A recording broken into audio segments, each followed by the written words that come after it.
agora.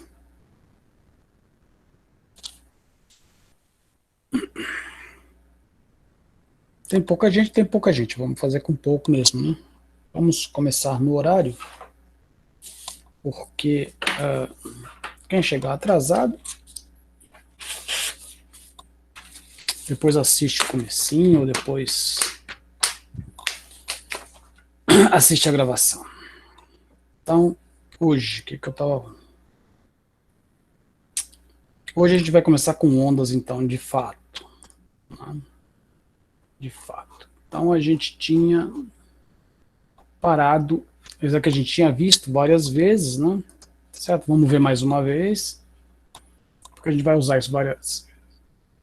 Então, a nossa onda, aqui nesse caso, é uma onda em duas dimensões.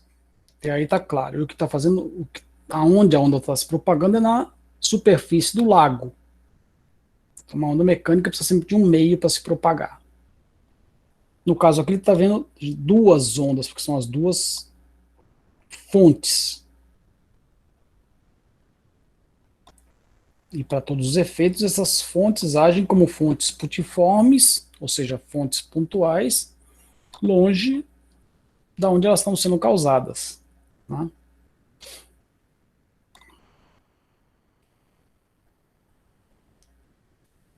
Então, a nossa riqueza desse experimento aqui é enorme. Né? Primeiro, então, ele está fazendo uma onda aqui porque ele está alterando o meio. Ele está empurrando a água para baixo, a água não pode se comprimir, então ela vai levantar a parte de cima aqui, levantando a parte de cima aqui. E essa parte de cima depois vai jogar a água para baixo e vai fazer então esse pulso se deslocar. Esse pulso se deslocando, ele vai ter uma velocidade. Essa velocidade depende só do meio onde ele está ali, que no caso é a água. Então, se a gente imaginasse esse lago, ao invés de um lago de água, fosse um lago de mercúrio, também ia ter onda, mas elas iam propagar com uma velocidade diferente. A velocidade de propagação que eu falo, nesse caso, é a velocidade com que essa crista aqui ela vai para lá. Nitidamente, esse máximo vai andando. Né? Andando é forma de dizer, porque ele não tem perna, né? Ele não anda no sentido literal, mas ele se desloca. E cada vez que ele bate aqui, ele faz uma dessas chamadas frentes de onda, ele faz uma onda, ele faz um pulso. Como ele está batendo com uma frequência regular aqui, então ele está fazendo vários pulsos. Tá? Então, esses vários pulsos formam isso que se chama onda. Então, onda é esse conjunto de pulsos aí. Então, até aqui foi o que a gente tinha visto. Nós paramos aqui, nessa transparência. Né? Porque agora a gente vai começar a... Cadê o meu mouse? O que aconteceu com ele aqui?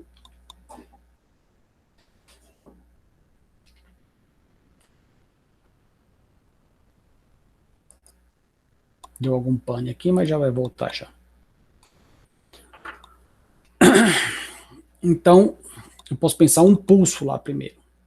Né? Quando ele bate na água, né? Tem um camarada lá batendo na água. Então, essa daqui é a origem do pulso. Que a gente não está discutindo aqui o que originou isso daí. Só teve essa alteração no equilíbrio do meu meio, que é a superfície do lago lá no exemplo, que poderia ser uma corda, poderia ser um elástico, poderia ser as partículas do ar, qualquer meio material. Por quê? Porque as nossas ondas são ondas mecânicas, né? Eu juro para vocês que a minha letra não é feia assim não, tá? É que aqui eu estou escrevendo com o mouse escorregando aqui e é muito difícil fazer um negócio. Um dia eu tenho que mostrar para vocês como é a minha letra de fato, né? Porque Bom, na verdade, eu espero que a gente consiga até nos encontrarmos, né? Nem que seja no final do ano aí, porque a gente merece se conhecer realmente e não ficar só nesse conhecimento virtual aqui que a gente está. A gente tem que saber que nós existimos de fato, né? Vai saber se eu não sou só um robô que estou aqui falando, né? Então são ondas mecânicas que precisam de um meio material, e esse meio material deslocado da posição dele, ele vai fazer um movimento, tá? Então aqui no caso é a superfície da água, por exemplo, e o cara com a bola lá batendo, fazendo esse deslocamento. Ele empurrou a água para baixo, a água vai ter que subir ali, porque para onde que ela vai, né? A superfície estava aqui, você deslocou ela para cá, então ela vai fazer isso, vai vir para cá, né? Tem que ser, a grosso modo, o mesmo volume, né? Porque o volume o volume do lago inteiro é o mesmo, né? Então, o que ele deslocou para cá, ela subiu para cá. Então, como essa partícula veio para cá, depois essa partícula vai cair, essa partícula caindo para cá, vai fazer esse pico se deslocar para lá. Então, o que eu tenho aqui é um deslocamento que acontece aqui e que tem uma certa velocidade. Então, essa é a velocidade de deslocamento da onda. Velocidade de deslocamento, se for o caso, de um pulso. E vários pulsos formam uma onda.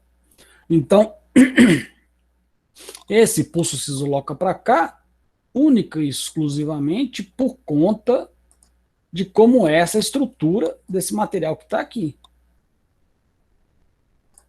Então, é claro que quando você desloca a água aqui, a água se comporta de um jeito, tem uma facilidade para se mover diferente de mercúrio. Eu estou falando mercúrio porque mercúrio é líquido também, né? Um líquido bem diferente. Se for álcool, é outro líquido, forma outro tipo de onda, outro tipo de velocidade, porque as moléculas ali interagem de outra forma. Tá? Assim como é uma corda também, uma corda que a gente vai chegar lá hoje ainda. Tá? Então tem esse deslocamento. Ou seja, então a minha ideia é ter uma descrição para posição, por exemplo, do meu máximo, ou de toda a minha altura y aqui. A minha altura y, que eu sei que é função do x. Lá no lago é a altura z, função de x e y. Então a gente está olhando numa linha específica lá. Tá? Então, se fosse para o lago, né, se eu fosse voltar para cá, a gente lembra que tem aquelas ondas todas aqui, os máximos estão para cá assim.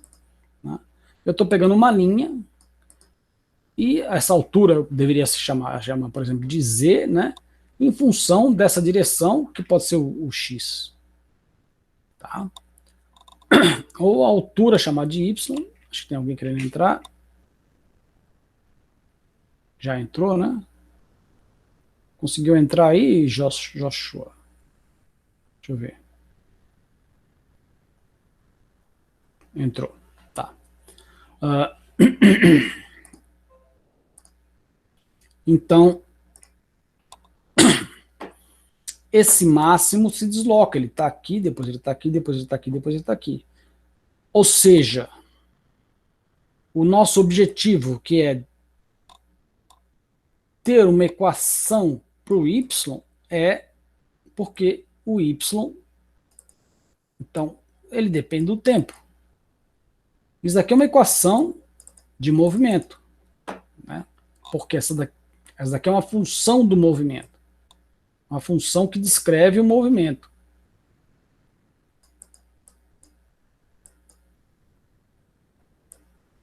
Ora, então, aquela história de sempre, se eu sei quem é o y de t,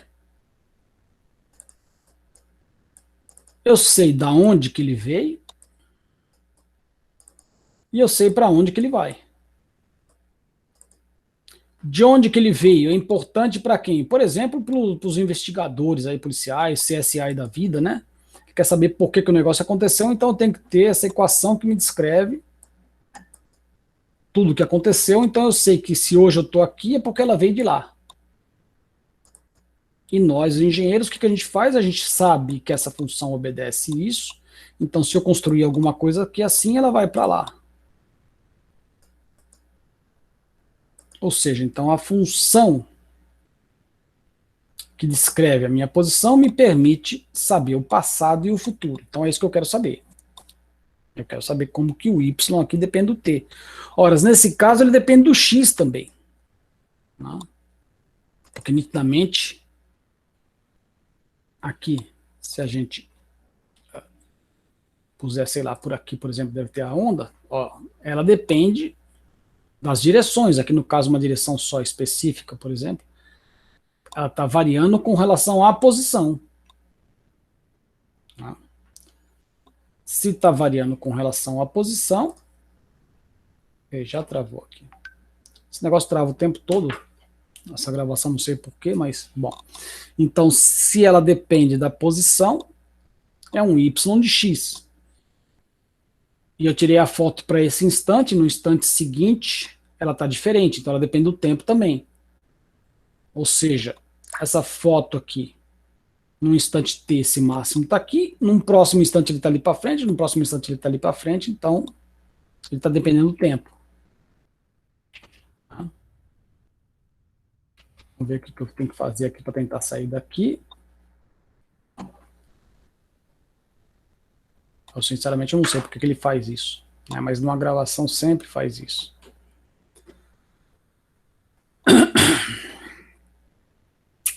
Então agora é só eu começar a descrever algumas propriedades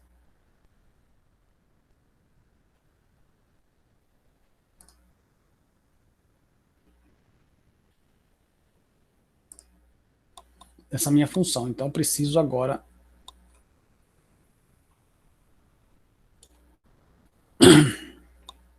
partir daqui e olhar. Bom, primeira coisa. Tá? Então o que eu estou olhando é a função.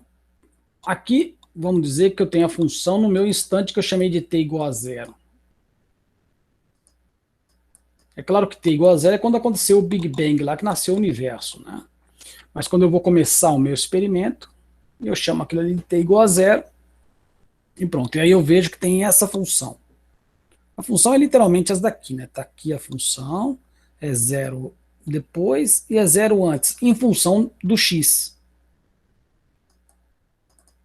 Então aqui é o x, é uma variável de espaço. Deixa eu ver se tem alguém querendo entrar. Não.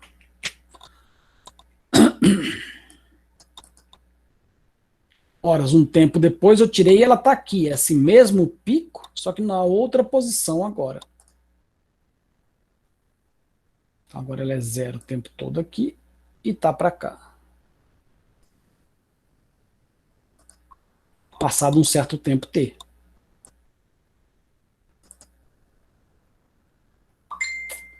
Então,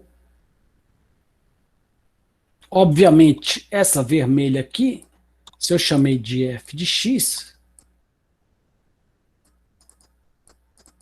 essa azul aqui é um g de x, né? Porque elas são diferentes.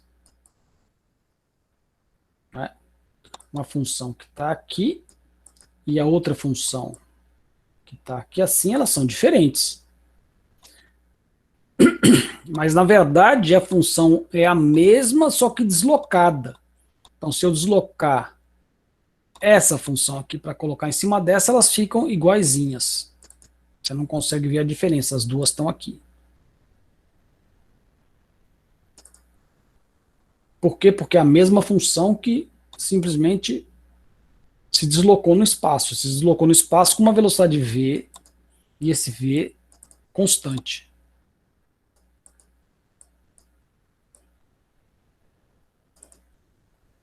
Ora, então quem que é essa função aqui que eu chamei de g? Ela é exatamente aquela função, só que calculada não para x. Por quê? Para x é essa posição aqui, né? O pico, olha aqui, por exemplo, o pico. Então, o f de x, se eu colocar esse valor do x vai dar zero aqui, né? Essa pontilhada é zero aqui. Mas se eu deslocar ela de menos VT, ela vai cair, esse máximo vai cair exatamente aqui.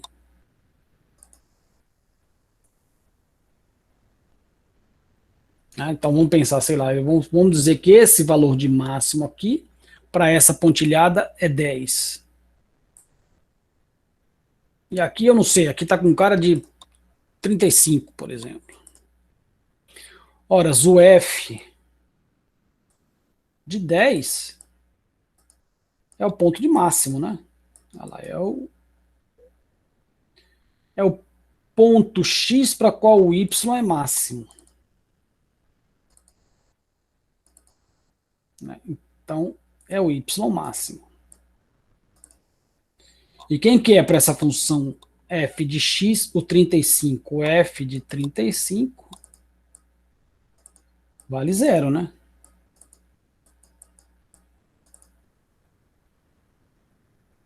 Ora, essa função g, que é g de 35,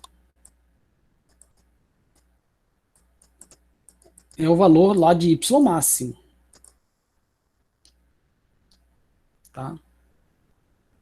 Então, mas esse espaço aqui é, então, 25, né? Ora, mas quem que é, então, o g, obviamente, de 10 é zero, né? Porque o g de 10 é esse ponto aqui, ó, para essa função. Mas quem que é o f de 35, que é esse valor aqui, menos 25, que é esse valor aqui? É exatamente o f de 10, que é o y máximo, né? Então, com a velocidade se propagando para a direita aqui, para a direita porque eu chamei aqui de velocidade positiva, essa função nessa posição é simplesmente a função deslocada de v vezes o tempo que demorou para ela vir até aqui. Porque a velocidade, quem que é a velocidade? A velocidade é sempre ΔX, ΔT, né? Isso aqui é definição de velocidade, então eu não tenho erro disso daqui em lugar nenhum. Aqui eu não estou dizendo se a velocidade é constante, se não é constante, tá certo? Isso aí não me importa. Tá? A única leitura que eu posso fazer diferente aqui, talvez para confundir um pouquinho a cabeça de vocês nesse momento, mas acredita certinho que eu vou dizer que a velocidade é o quê? É a aceleração do espaço. Porque a velocidade é como a posição do meu ponto varia no espaço. Isso é a aceleração do espaço. A aceleração que a gente é acostumado é a variação da velocidade. A aceleração também pode mudar. E como que chama isso? Chama a aceleração da aceleração. Tá? Então, só para a gente fazer um breakzinho aqui na nossa história, né? Então, o ΔX, que é o quanto esse pico andou, ele é velocidade vezes ΔT. Como aqui o T era zero, né? Então ficou T.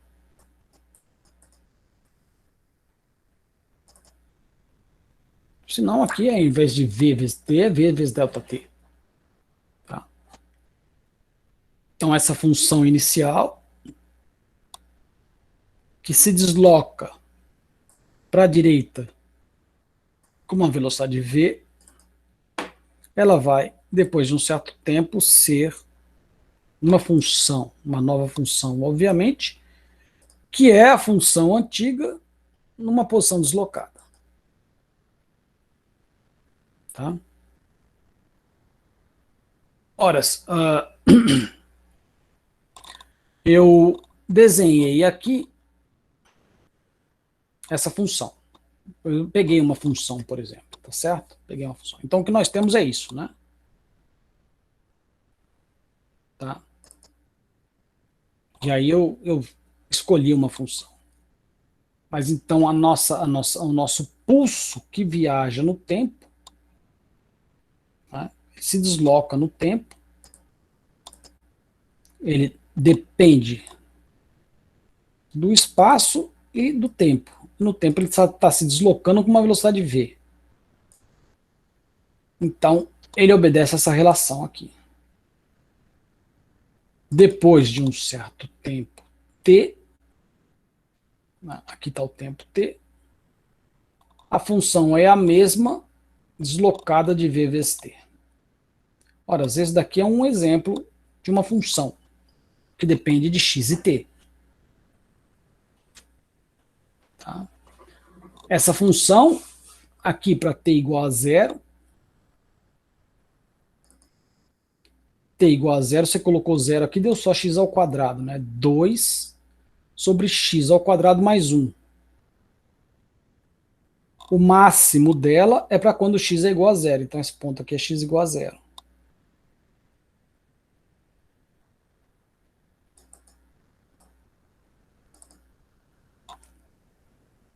Aí depois eu coloquei 1 aqui. Então ficou x menos 3 vezes 1 elevado ao quadrado. X menos 3 ao quadrado. Qual que é o máximo dessa função? É quando esse valor aqui é o mínimo possível, porque esse valor aqui é sempre maior ou igual que 1, né? Que está aqui embaixo.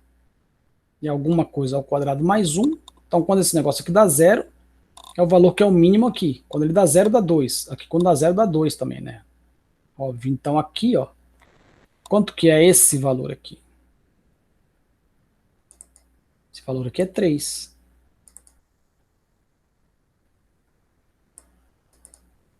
Né? Porque quando x é igual a 3, aqui deu zero. E aqui, coloquei o tempo t igual a 2. T igual a 2 dá x menos 6 ao quadrado. Então o máximo vai acontecer aqui para x igual a 6. É a mesma função. Vocês estão vendo que é a mesma função. Né? Obviamente aqui eu fiz 0, 1 e 2. Se eu fizer 0.1 vai estar um pouquinho para cá, 0.2, 0.3, né? Ela vai estar...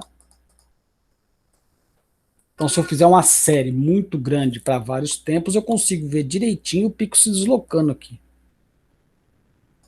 Que aliás eu tenho que depois tentar fazer isso daí um dia, né? Fazer todas essas funções e deve ser possível fazer sim. Deve não, com certeza é possível fazer. Eu só não sei fazer isso. Matemática no software aqui, mas vou aprender. Fazer várias funções e ela se deslocar, mostrar uma cada vez, você vê o pico se indo para lá. Essa função aqui é exatamente a mesma dessa, só deslocou por conta disso. Não?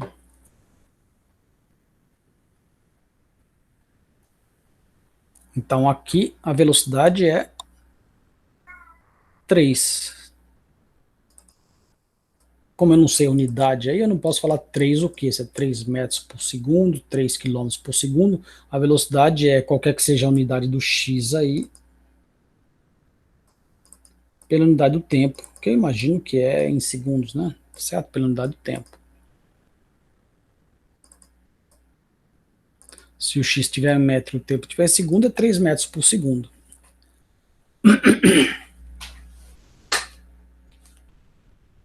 Então tá bacana. Então esse negócio aí já tá claro para nós.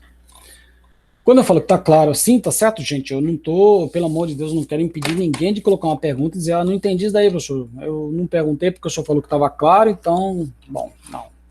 Isso é uma expressão, uma forma de dizer. Se alguém não entender alguma coisa, pode me interromper em qualquer horário. Tá? E lembrem, se acontecer de cair aí o sinal, vocês me liguem. Deixa eu ver se tá todo mundo aí. Certo? Tá todo mundo aí ainda. Chegou mais gente, tá bacana. Bom, deixa eu voltar para cá. Apresentação.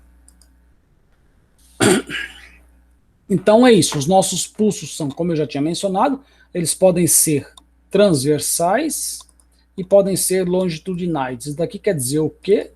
Que são pulsos que viajam perpendiculares à variação, a variação do que eu estiver considerando, né, aqui no caso é a altura, no caso daquelas ondas na minha superfície do lago lá, o que, que é que eu estou descrevendo? É o Y, que é a altura do lago, é a altura da onda, é a altura do nível d'água.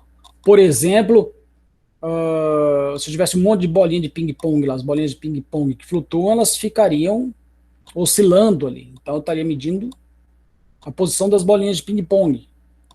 Tá? Então, a variação dessas bolinhas de ping-pong, ela é perpendicular à superfície do lago, né?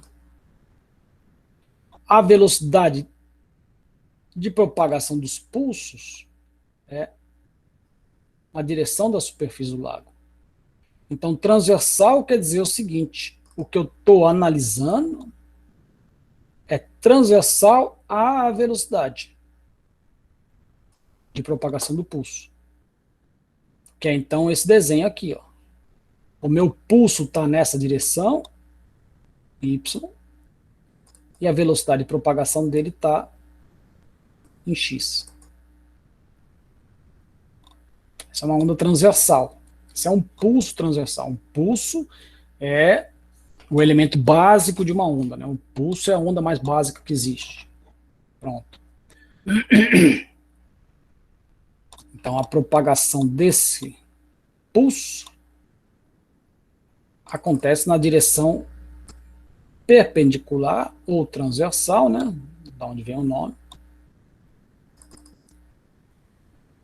daquilo que eu estou analisando, que no caso aqui é a altura. As ondas longitudinais, não. A propagação está acontecendo nessa direção e o efeito também está acontecendo nessa direção. Lembra da mola, que pode ser eu apertando a mola ou pode ser o ar comprimido quando eu estou falando.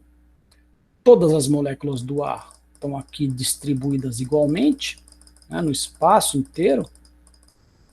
E quando eu falo, eu aperto uma quantidade de moléculas aqui. Então, essa quantidade de moléculas aqui apertadas,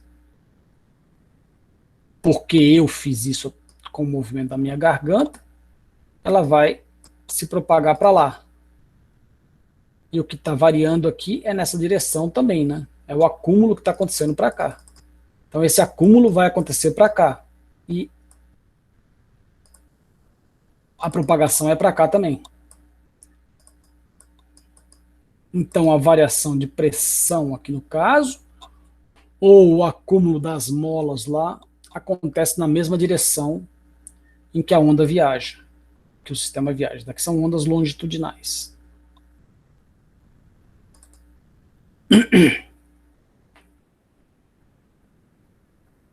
Bom, as transversais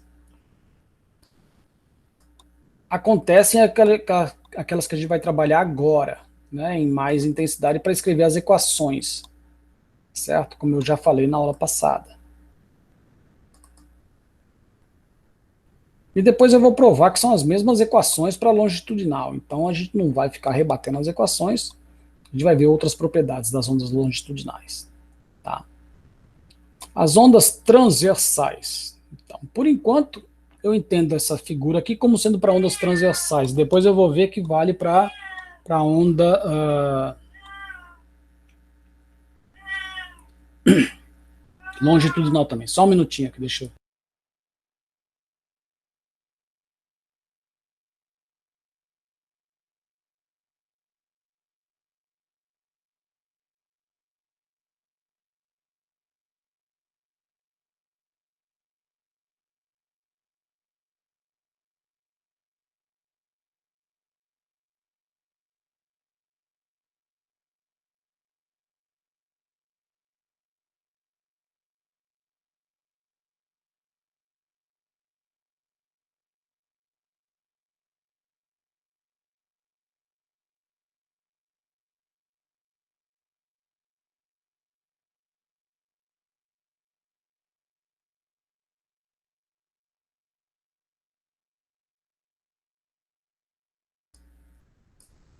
Oi, me desculpem.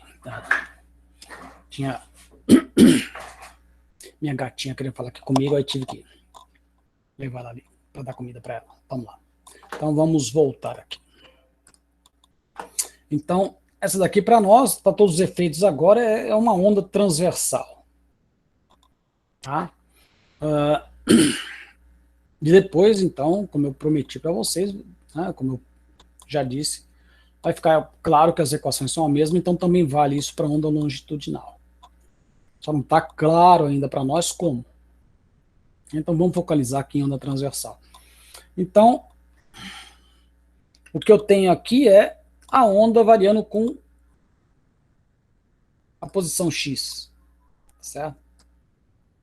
Isso daqui é o quê? Isso daqui é esse momento aqui. Vamos esperar que ele não trave de novo, né? Senão já perde.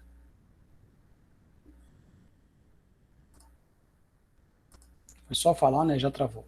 Bom, então eu tenho as ondas aqui, tá?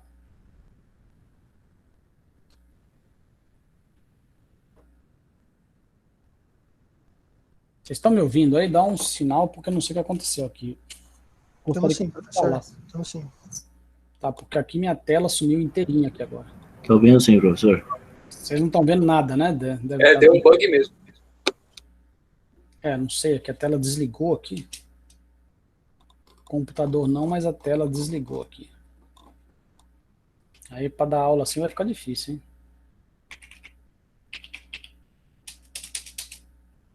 Vamos lá, vou ficar tentando aqui, só um pouquinho. Senão eu vou ter que... Rapaz, travou feio aqui, hein?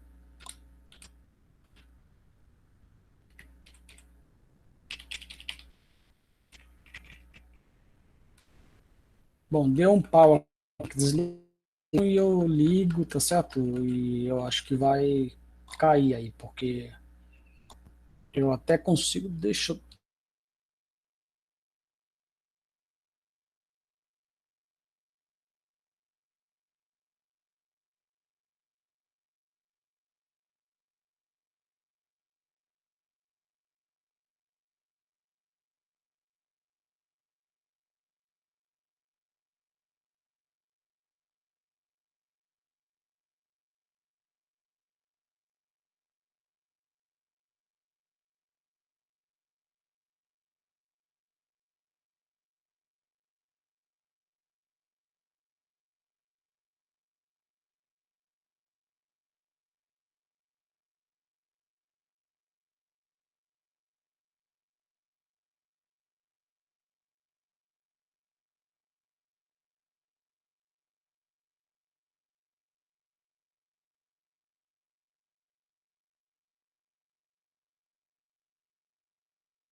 Alguém ligou pra ele?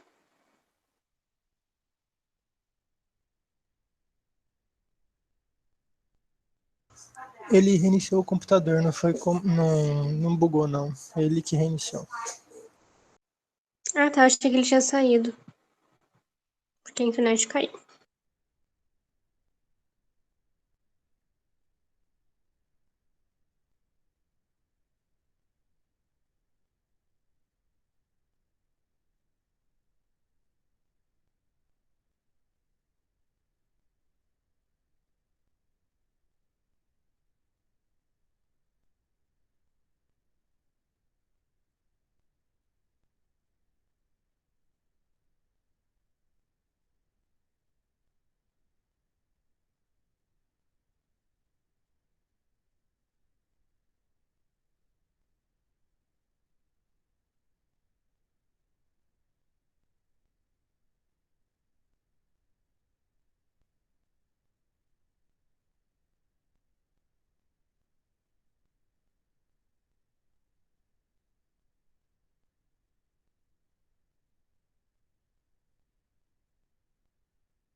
Vocês estão me vendo?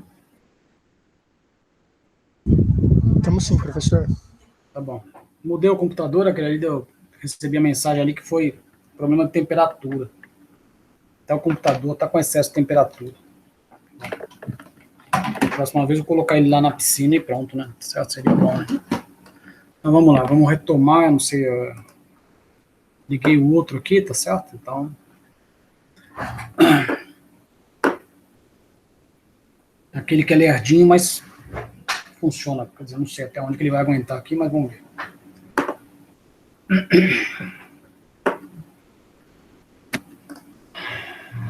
Não, já abri errado.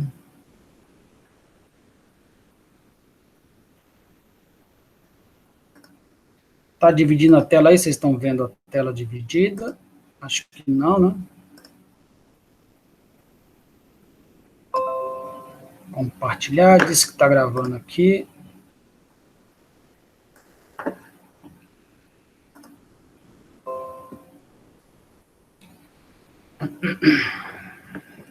Só um pouquinho que a gente chega lá.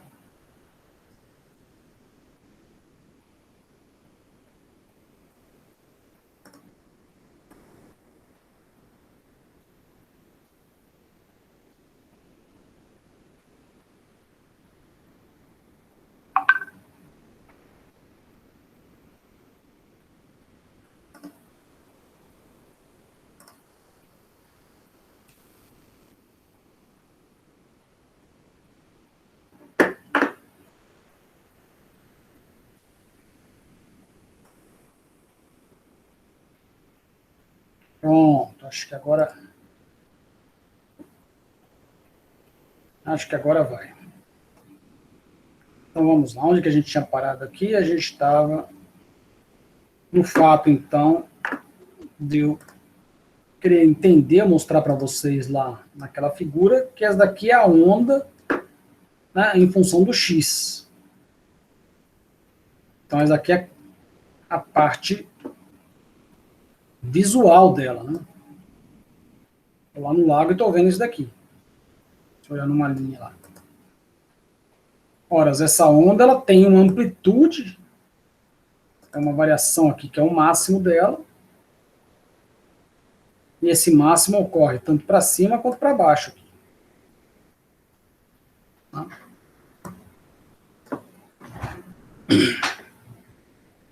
E o tempo que ela demora, aqui eu tenho que tomar muito cuidado, que toda hora eu estou falando isso errado.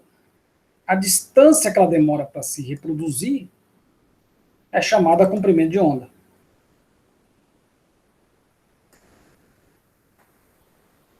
Que é daqui até aqui, né, do máximo até o máximo, do mínimo até o mínimo, né, do zero até o zero de novo.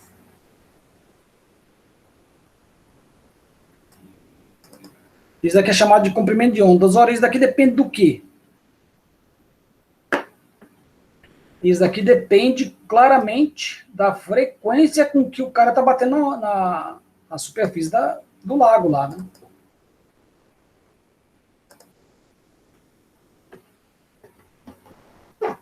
Deixa eu só desligar o outro lá, então, para não... Se ele der um pulso só,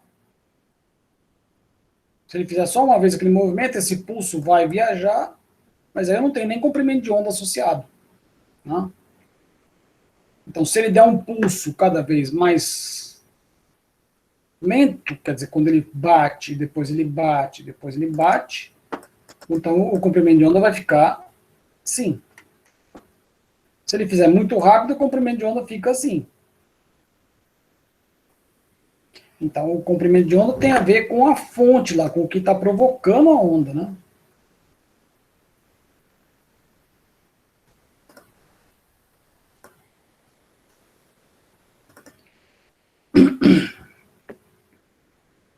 Em compensação, se eu pegar lá naquele lago mesmo, lá, e colocar lá na superfície lá,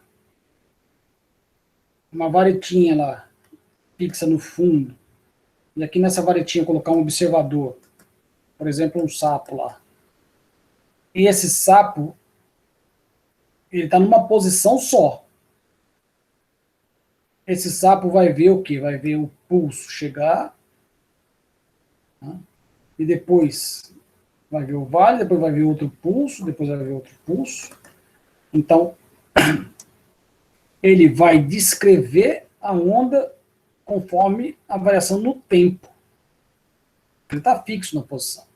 Então, ele vê chegar um máximo, depois de um certo tempo ele vê esse máximo chegar de novo, e aqui o tempo que demora para ela se reproduzir é chamado de período. Essas duas variações aqui não estão relacionadas em princípio, né? Não tem uma relação entre elas.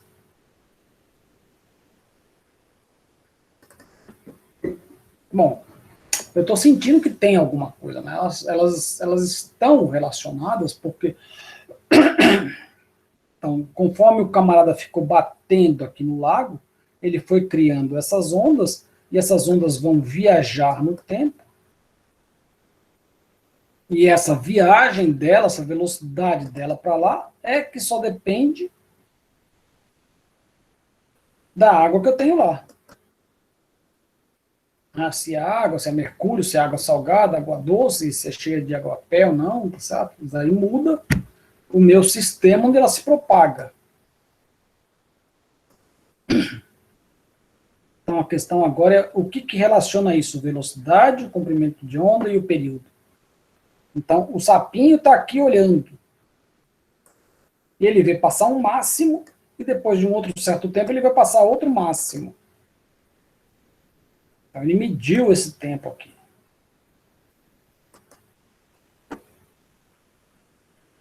E quando ele vê passar um máximo, e depois ele vê passar o outro máximo, que aqui não está desenhado, seria aqui, né?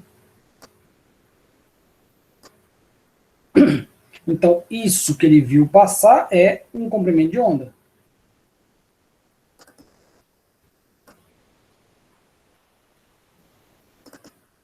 Ora, a velocidade com que essa onda se propaga é ΔX, ΔT, não é? A velocidade é sempre ΔX, ΔT. Então, para o caso desse observador aqui, ó, ele consegue fazer uma medida bastante clara. Porque é só ele ficar olhando os máximos. Demora quanto para vir de um máximo até outro? Demora o que ele chamou de período.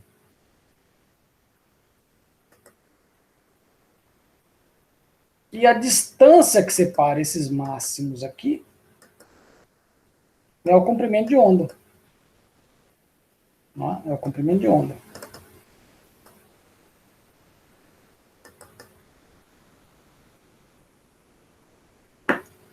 Ou seja, a velocidade é lambda sobre t, ou muita gente prefere falar lambda vezes f, porque período é o inverso da frequência.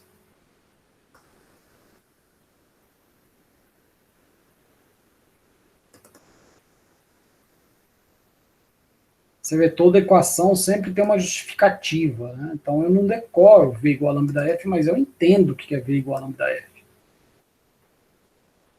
Eu entendo porque eu sei medir. Eu sei medir porque, bom, eu não sou o sapo, mas eu posso ficar lá em cima e cronometrar. Cronometrar o tempo que demora um máximo até o outro. E aí eu tiro uma foto e meço essa distância aqui. Então, eu concluo que a velocidade com que esse máximo viaja é lambda f.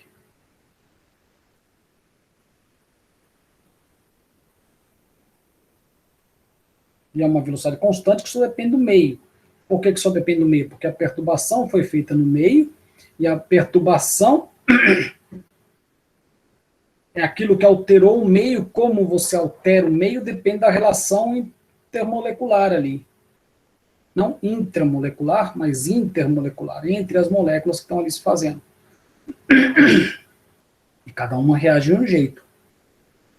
Quando o cara bateu na água, as moléculas se levantam, depois elas se abaixam, e elas, para se abaixarem, elas vão fazer esse pico se deslocando.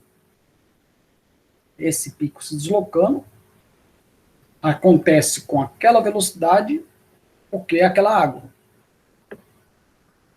Tá? Então, essa velocidade de propagação aqui do pulso é constante. Não deve ser confundida com a velocidade transversal aqui, porque está tendo uma velocidade aqui, né? Esse, aqui no caso do X aqui, esse pulso para vir para cá, essa partícula vai cair aqui, ó. Ela vai fazer esse movimento, né? Então é o que eu estou mostrando na próxima transparência ali, eu espero que seja a próxima, se eu me lembro direito. Né? É importante a gente entender que essa posição, esse negócio que está aqui, ele não se desloca.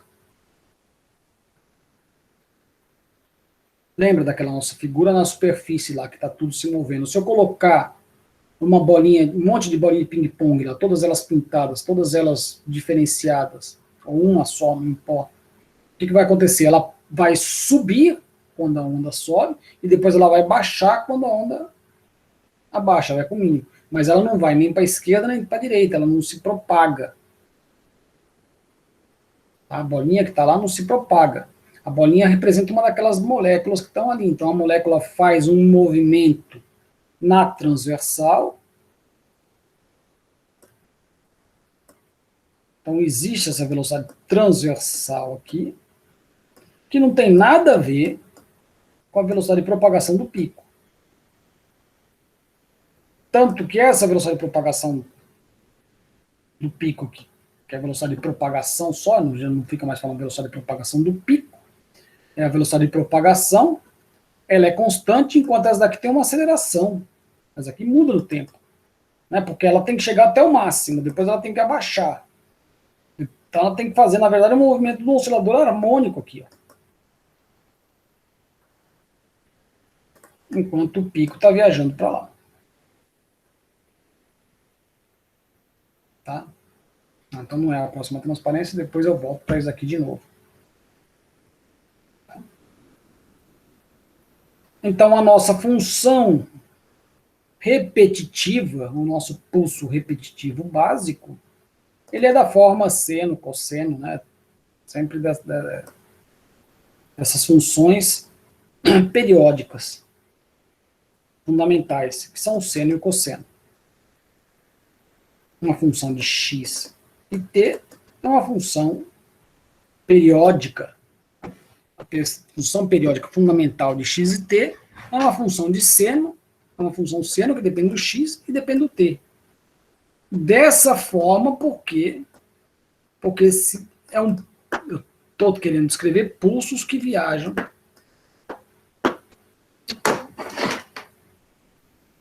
com essa velocidade v. Como a gente concluiu que v é lambda f, tá? Então, na verdade, essa forma de escrever pode ser assim, é muito melhor que seja, na verdade, não nem tanto desse jeito assim, mas se eu usar que v é lambda f, essa equação aqui vai ficar muito mais bonita, escrita assim, ó, seno de kx menos ômega t.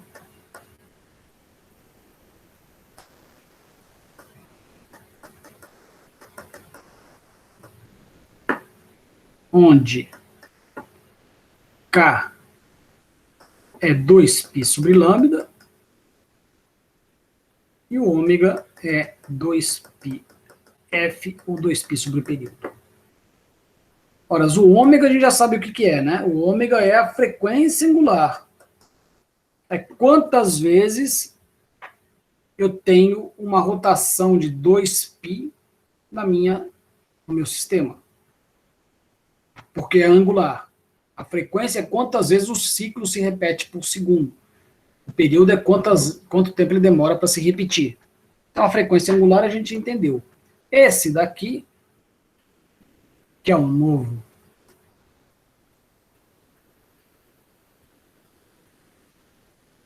valor da história aqui, é chamado de vetor de onda. A interpretação dele é como se fosse uma frequência. Não é frequência, porque frequência é sempre de tempo, mas ele está relacionado com a periodicidade. Então, vou usar esse abuso de linguagem e falar que é uma frequência espacial. Não tem sentido isso, né? Eu que estou inventando isso para dar uma interpretação, tá? Mas é uma frequência espacial. Porque o lambda é o comprimento de onda. Então, quantas vezes esse negócio é que acontece em uma unidade de espaço é o inverso, 1 sobre lambda. É uma frequência angular espacial. Tá? Só para ficar bonito de escrever. Né? Porque aqui eu tenho que ter cosseno de x, não pode ser o seno de x, porque não pode ser seno de alguma coisa que tem unidade. Né? O seno tem que ser sempre de algum número neutro lá dentro. Em graus ou em radianos. Do t a gente já tirou porque já fez ômega t. Ômega vezes t dá unidade de nada. Né? Porque ômega é 1 sobre segundo, radiano sobre segundo. Tempo é segundo, deu radianos. Aqui tem que dar também radianos, então por isso que a gente coloca o K e define ele assim, porque a gente vai ver que fica muito mais interessante, quer ver? Né? Então eu estou escrevendo, tudo aquilo ali que eu escrevi está escrito, está repetido aqui, né? Não precisava ter feito aquilo lá. Então, essa função, ela é periódica. E ela é periódica em que unidades? Ela é periódica depois de lambda, e ela é periódica depois de um período t. Ou seja, qualquer posição que for trocada por lambda vai repetir a mesma coisa. Qualquer tempo que for trocado pelo tempo adicionado do período também vai repetir a mesma coisa. Vamos provar isso daí, é simples, né? Se a função é x de t igual a seno de kx menos ômega t, e eu trocar o x por um x mais lambda, né? Se eu vier daqui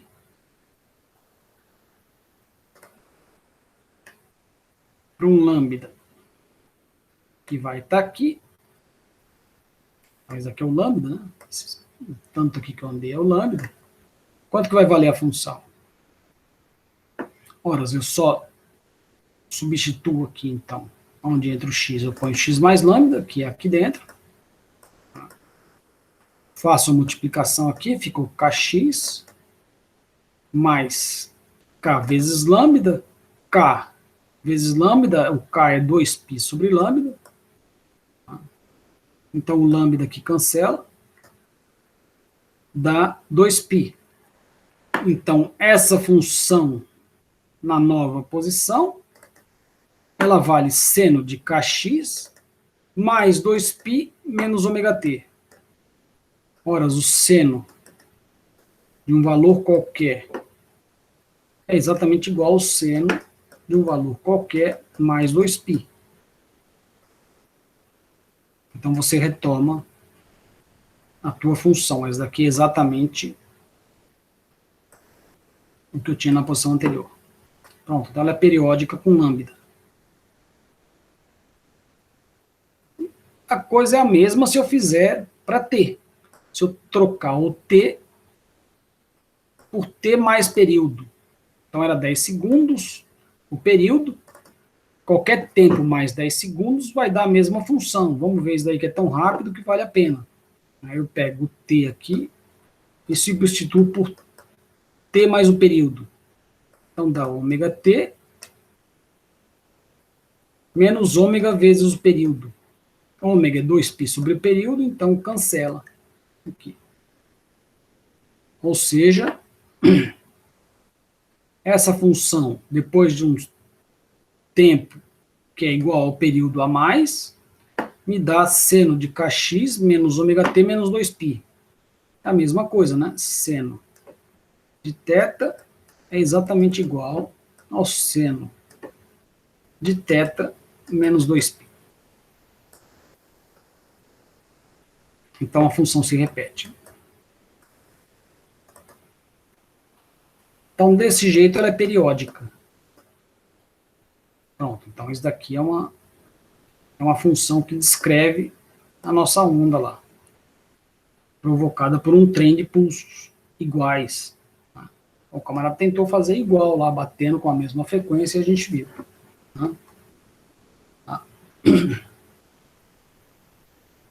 Ao invés de gerar na superfície do lago, lá, a gente pode gerar isso numa corda. Tá? Então, um exemplo é uma corda. A corda tem que estar presa aqui. Isso daqui dá um monte de efeito para nós, que nós vamos ver ao longo da história aqui. Isso daqui vai ter um monte de influência. Mas, por enquanto, vamos esquecer. Vamos pensar que isso aqui está muito longe, e então os pulsos não chegaram lá. Exatamente igual no lago. Lá a gente não viu o que acontece lá na beira do lago, né? Porque na beira do lago as ondas vão morrer, alguma coisa vai acontecer lá na beira do lago, né? Mas a gente não está preocupado porque a beira do lago está muito longe. É claro que se tiver um barco, uma pedra ou qualquer coisa, a onda lá vai bater, vai refletir, vai dar uma meleca, vai dar uma confusão, mas como a beira do lago, como a superfície do lago está grande o suficiente para a gente poder ver o efeito antes que haja interferência, então aqui nós vamos considerar a mesma coisa, que isso daqui está longe, não vai interferir ainda. Só que está presa lá. A primeira coisa que a gente vê é o seguinte, a corda presa, o cara esticando, ela tem esse comprimento.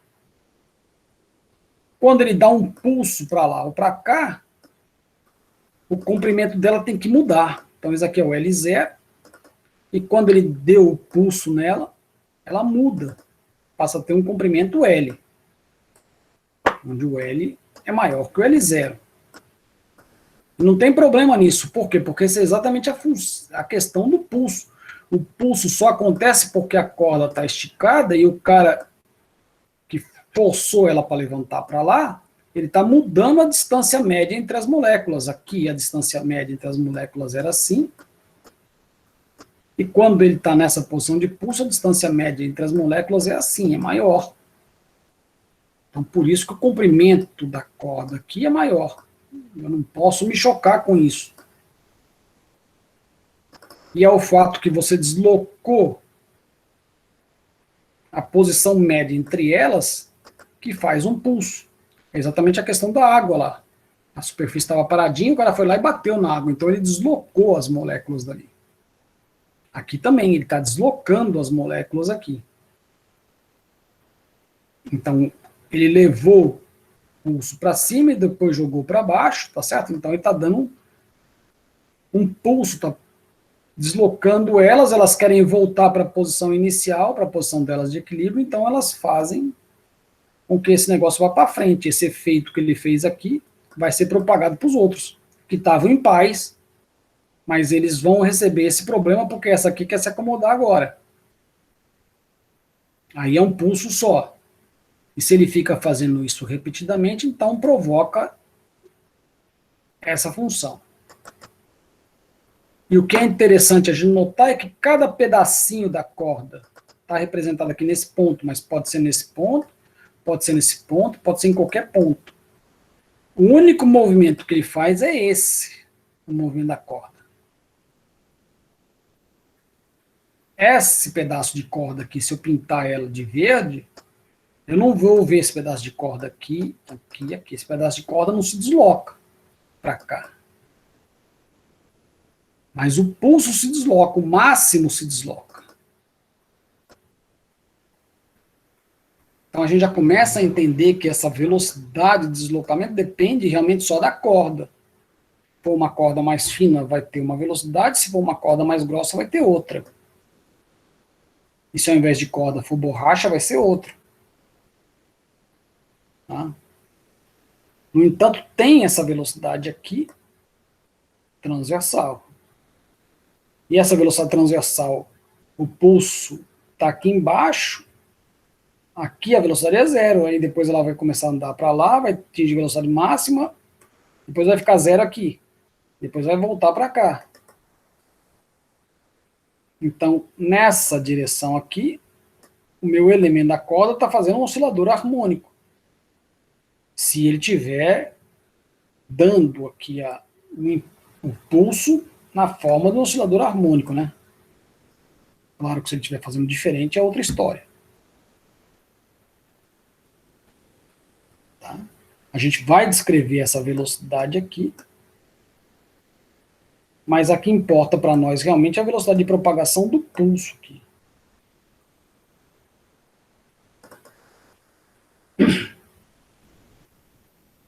E por que eu estou tratando então como seno ou cosseno? Porque o seno ou cosseno é a fundamental. Vejam bem, eu tenho então aquela superfície do lago, vamos imaginar agora, eu tenho aquela superfície do lago que está plana lá. E o cara começou a bater e fez aquelas ondas assim. E ele bateu com aquela bolinha lá e com aquela frequência. Ora, nada impede uma outra pessoa de estar na outra extremidade do lago batendo com outra bola com outra frequência. Com outra força, com outra amplitude. Vai dar uma outra onda também. Né? Inclusive, uma vai estar viajando para cá e a do outro camarada vai estar viajando para cá. Ora, elas vão se encontrar e vão resultar numa onda diferente. Não bonitinha igual aquela que a gente viu. E se tiver mais um outro camarada para baixo batendo, e mais um outro para cima, e outro no meio do lago, então o que vai acontecer? A superfície do lago, ao invés de ter aquele movimento tão bacana que tinha lá, ele vai estar uma loucura, né? Certo? Ora, mas essa loucura aqui é originada como? É originada como um monte de senos. Como um monte de senos. A velocidade da propagação dessas ondas todas é a mesma, porque depende só do meio lá. Só que o K e o ômega não. Porque o ômega é a frequência com que ele está batendo. Né? E isso daqui está fazendo dar esse comprimento de onda. Então, que a velocidade já tem, então já fixou, né? Se você já fixou a frequência aqui, você fixou o comprimento de onda. Tá? Não é porque V é igual a lambda F. Então a velocidade já tem, a frequência dado vai determinar quem é o comprimento de onda. E o resultado dessa superfície toda bagunçada, porque tem muita gente mexendo na água, é a somatória de um monte desses Ks.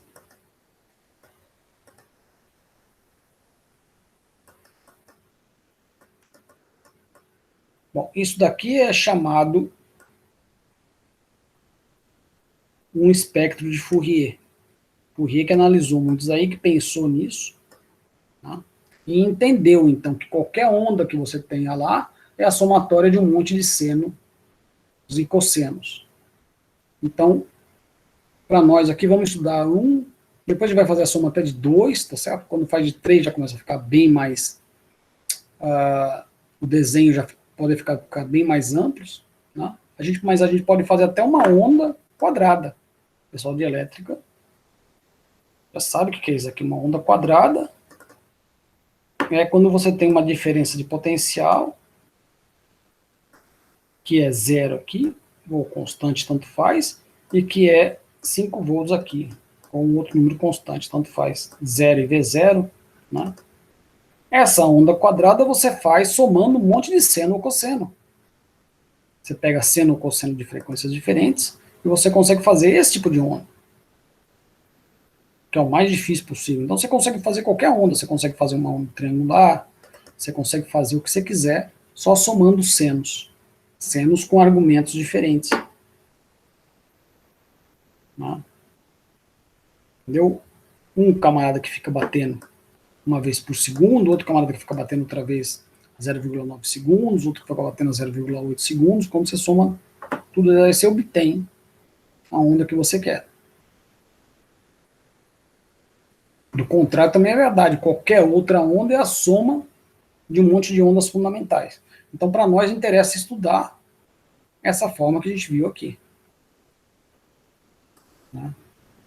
A gente vendo essa forma aqui, entendendo ela,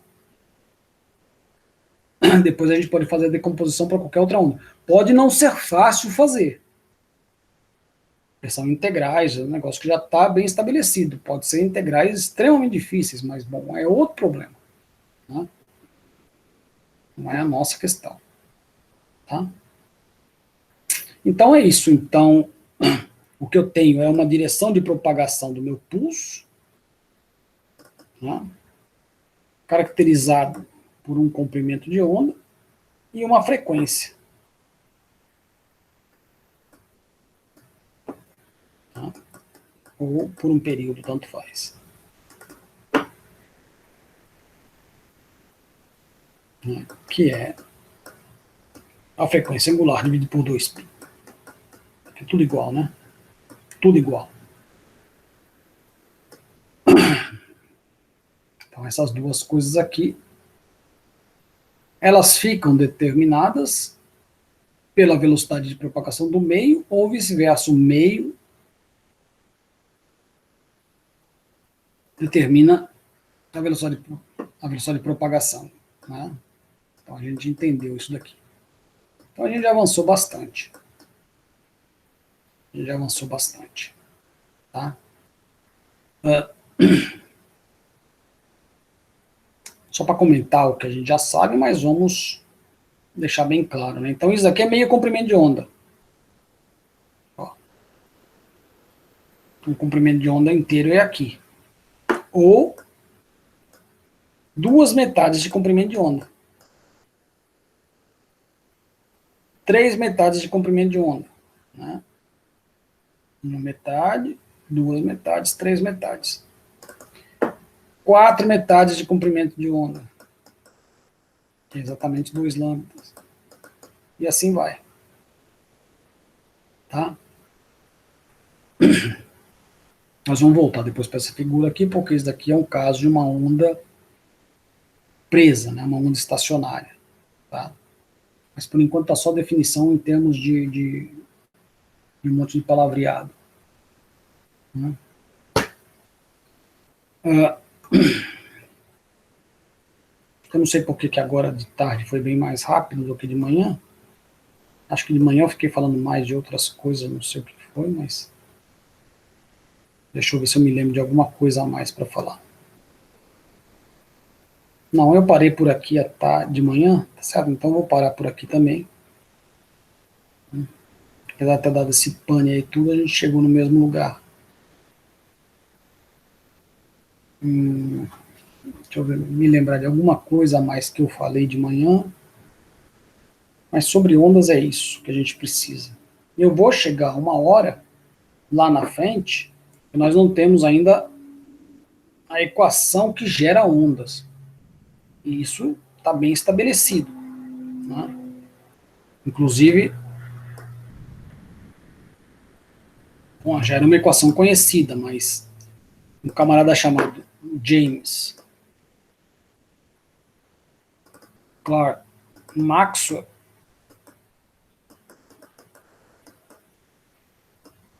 que se eu não me engano tinha 23 anos na época,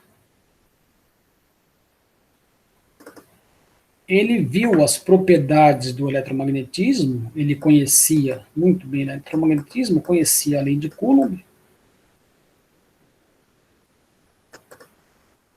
que é, na verdade, o campo elétrico, conhecia a lei de Faraday, que é a lei da indução, conhecia a lei de Ampère, talvez, e aqui eu estou adiantando um pouco, mas como vocês são da elétrica e vocês têm interesse nisso daqui, eu devem até já ter visto falar, certo? E conhecia a lei do campo magnético, lei de quer dizer que não existem dipolos, não existe monopolo magnético. E quando ele viu isso daqui, na verdade, essas duas aqui, a lei de indução de Faraday, o que me diz? Me diz que um campo magnético variando me dá uma corrente elétrica. E a lei de Ampère me diz que uma corrente elétrica passando num fio me dá um campo magnético. É onde ficou provado, então, que campo magnético e campo elétrico são equivalentes. E ele vendo essas equações aqui, inclusive ele viu que faltava um termo nessas equações, e se fosse no vácuo, ele viu que essas equações somadas todas podiam ser escritas de uma só forma, que é a equação geratriz de ondas. Então, por isso que existem algumas camisetas aí, que não sei se vocês já viram, que diz assim: Deus disse, o divergente do E é igual a 4πρ, que é a lei de Coulomb escrita de outra forma. O divergente do B é igual a zero, não existe monopolo magnético. O campo magnético é sempre de dipolo para cima. E aí tem algumas coisas que eles não viram ainda, não sei se na forma matemática, né? Divergente, o rotacional de E é menos 4π J, densidade de corrente. E o rotacional de B é igual a 4π vezes E. Ora, ele juntou todas essas equações aqui numa equação que era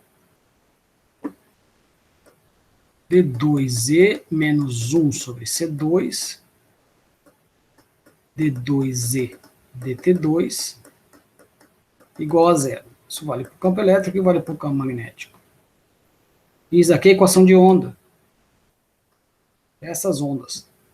Só que no caso aqui é para onda eletromagnética, não é para onda mecânica. Mas a equação de onda mecânica é a mesma. Então daí ele concluiu o quê? C é a velocidade da luz. Então ele concluiu que a luz é uma onda.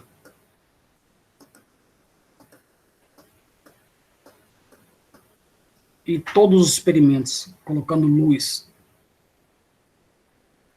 para seguir problemas ondulatórios mostram que a luz se comporta como uma onda. Então, esse foi o grande avanço desse camarada. Com 23 anos de idade ele fez isso, hein? Isso é notável.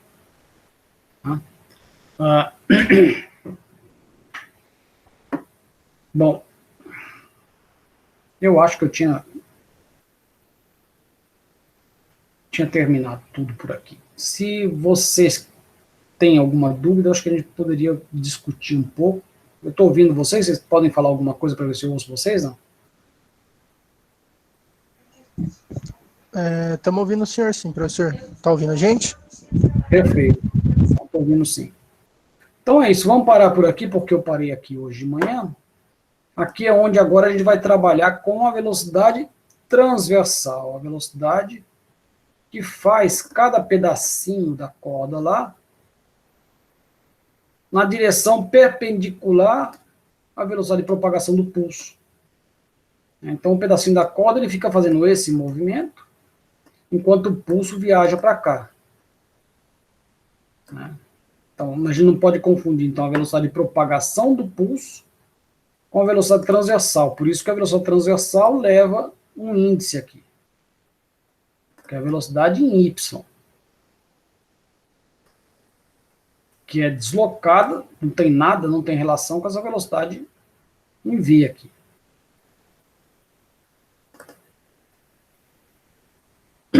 E aí depois para frente eu ainda explico como esse V depende do material. Faço, por exemplo, para a corda, e a gente vai ver do que ela depende, essa velocidade de propagação aqui. Tá? Bom, aí termina essa parte e a gente vai para analisar o que acontece quando a gente começa a somar ondas diferentes.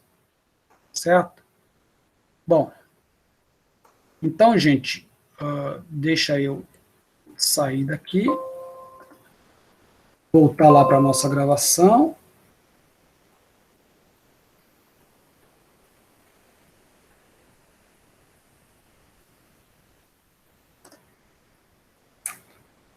Se vocês tiverem alguma coisa para acrescentar, a gente pode discutir, senão, por hoje a gente terminou. Certo? Terminando um pouco mais cedo. Eu não sei o que eu falei hoje, tanto de manhã. Tá? Como eu não gravei, eu não olhei, então... Mas o assunto é todo o mesmo. A gente falou tudo que tínhamos que falar. Tá? Falando tudo que tinha que falar. Deixa eu só verificar de novo. Não...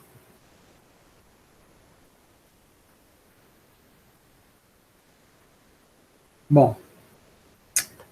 Então é isso. Tá? Algum comentário, alguma observação, alguma dúvida? Tudo certo, professor. Por mim, tudo certo. Tudo tranquilo. Então tá ok. Vocês assinaram aí a lista, né? Puseram o nome de vocês. Professor, eu acho que tiveram algumas pessoas que colocaram... Ah, não, ainda tá gravando, né? Ah, tá, tudo bem. Eu pensei que o senhor tinha parado. Beleza, tudo tranquilo. Não, tá gravando. Então vamos fazer o seguinte, o que eu preciso falar é o seguinte, eu não tenho certeza se eu consigo dar a aula na terça-feira. Eu tenho que viajar amanhã para resolver uns problemas do projeto de pesquisa que eu tenho que resolver aí, são umas máquinas que eu tenho que fazer teste. Então estou saindo amanhã cedinho.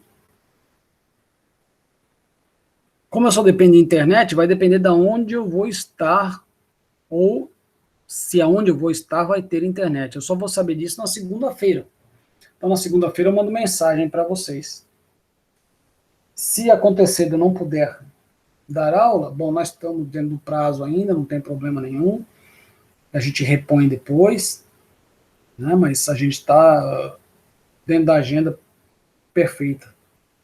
Agora, tendo o mínimo de condições, eu realmente prefiro dar aula na terça-feira. Né? Tá, a aula já está preparada, já está... Eu sempre faço uma revisão antes de dar aula, mas ela já está pronta. Tá? E esse assunto é extenso, então nós não podemos nos permitir de ficar faltando, não. Principalmente eu, né? Então, na segunda-feira, vocês fiquem alertas lá para ver. Eu espero estar, sei lá, num hotel, onde eu estiver lá, que tenha internet suficiente, né, para dar aula. Meu horário vai ser diferente, mas não tem problema nenhum. A gente começa no nosso horário de Mato Grosso do Sul de sempre, às 6h30. Perfeito? Beleza, professor. Vamos ficar alerta assim. Pode deixar. Obrigado. Então fica assim, gente. Bom final de semana para vocês. Eu vou tentar agora ainda colocar uma lista de exercícios já. A primeira lista de exercício. Naquela nossa filosofia pode ter alguns exercícios que vocês ainda não viram as minhas explicações de como resolver, mas vocês têm que encará-los, tá certo? Vamos para frente. Bom final de semana, bom descanso. A gente se vê então semana que vem, tá bom? Beleza, professor. Tchau, tchau. Boa noite. Bom descanso. Tchau, boa noite para todos aí.